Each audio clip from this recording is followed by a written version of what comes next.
Hi, how are you? Did you go to the doctor? What did he say to you? Right. Well, you get overwhelmed and forget half the things they said. Right. Well, I remember when we went for that walk on the Bondi-Bronte walk and you were breathless up the steps.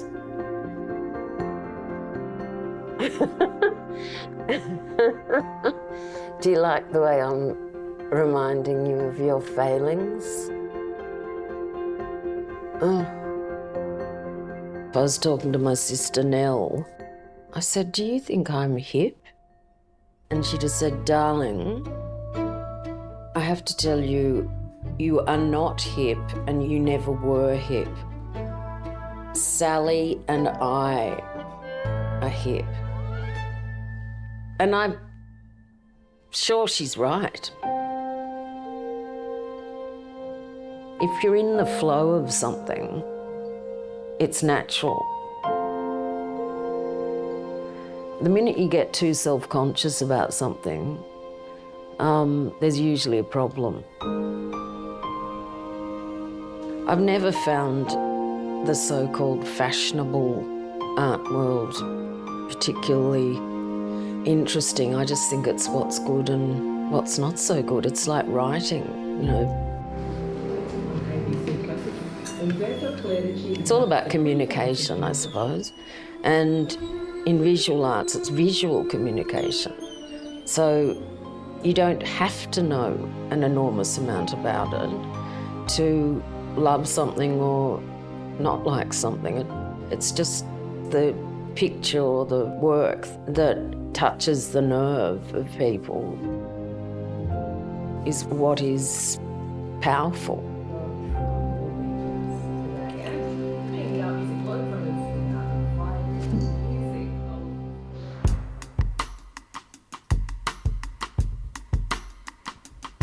I started art school when I was 16 and Brett Whiteley said to me, if you don't go to art school, go and live in a boat shed and paint and do whatever you want. But I wasn't ready to do that, didn't have the money.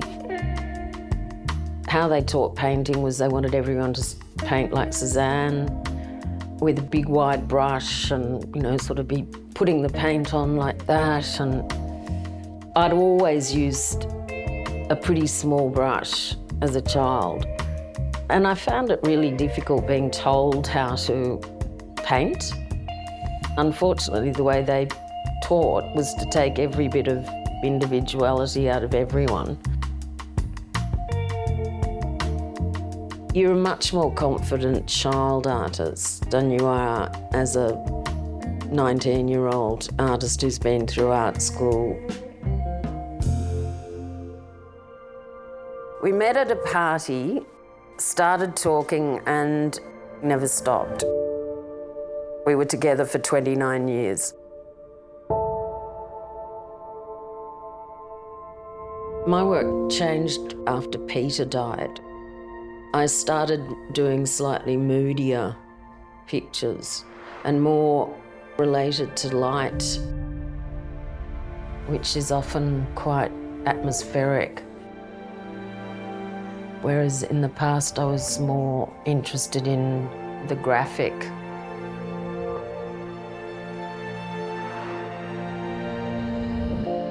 I've been doing a lot of tondos, as in round pictures. And I just liked doing them purely for the compositional challenge, because it's interesting when you've got a circle and you're doing interiors, and there's a lot of straight lines in interiors, and it cuts the circle. It's a bit like the Chinese don't like having a square table in the corner of a room because it's nicer to sort of soften the corner.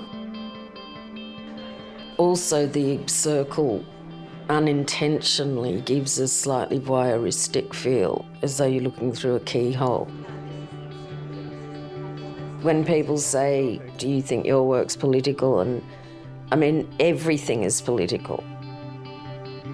Even though I don't intend it to be political, it's revealing that I'm not living in poverty. Mind you, I was on the dole for 7 years before I could afford to support myself from my pictures, but my pictures didn't look like I was on the dole, if you know what I mean. There's a funny picture of an iron.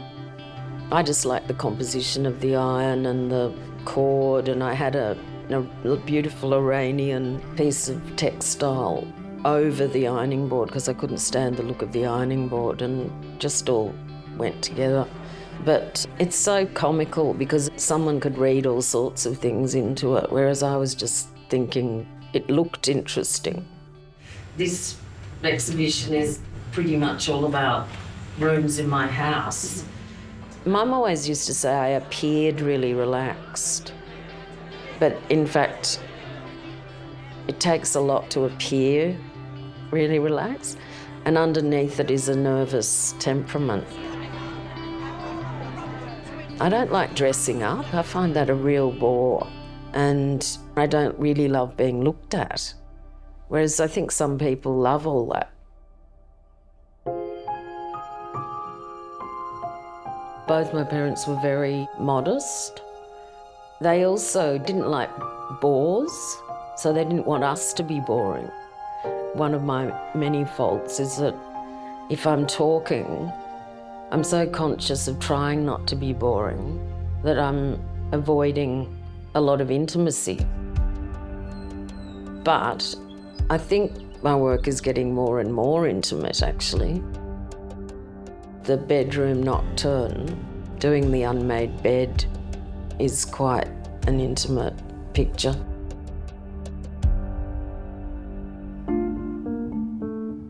My work is just one block, and it's in plywood, and I draw a line drawing on it, and I cut that line so it gives a groove. I now use a Japanese high-tech engraving tool. It's attached to a compressor. So after I've carved, I'll spend however long painting the picture. If it's a big picture, it can take 3 weeks, a month. I'll use colour notes, paint colour notes on butcher's paper, or take a photograph, and I will refer to it for shadows and things like that. I'll mostly be listening to the radio, and I can talk on the phone. Well, I've just got a few people that I drive regularly mad. So I'll paint quite a lot of layers on, and often I'll change the colour and might maybe paint a bit over it. I don't mind doing that because when it prints, you get quite an interesting overlay of colours. And so when it's all done, ready to print, I don't listen to the radio. I shut all the windows because I don't want any dust or wind affecting the spray. I don't answer the phone, nothing, because you've just got to be completely concentrated. It's hard enough even when you are. You never really know if you're going to get a print or not. I'll do the master look first. I get the etching paper, 100% cotton, and sponge it. Lightly spray the block, dampen the paper again, spray the block again, and so when it's looking moist enough, try and not crease it. If it's a big picture, particularly some of those round ones have been a nightmare to print because it's so ungainly putting the large work down onto the block. Is it arrive on your end? Warren's been helping me with that. Great. Warren had proposed to me on a precipice in the Blue Mountains. He's an absolutely brilliant person.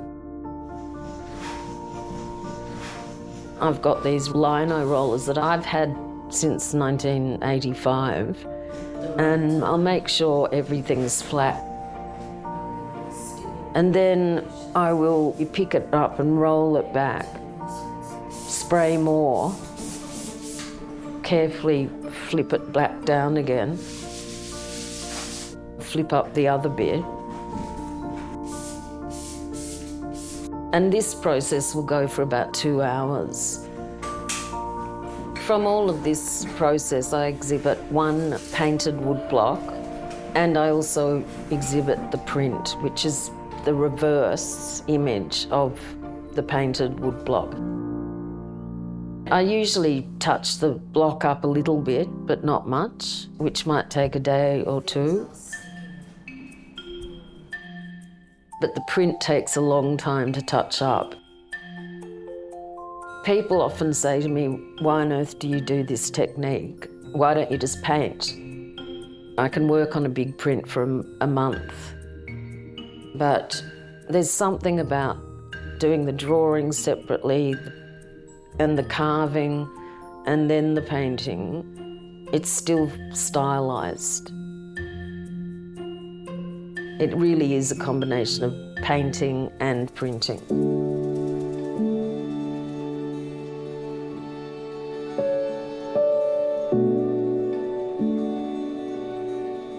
Some people don't reveal much in their work.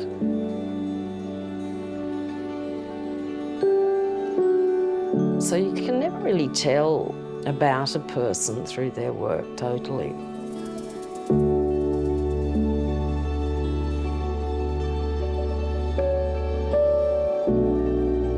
Obviously art goes in fashions, but the only thing that really sorts great work out is time. Truth and heart and skill is what usually makes something great.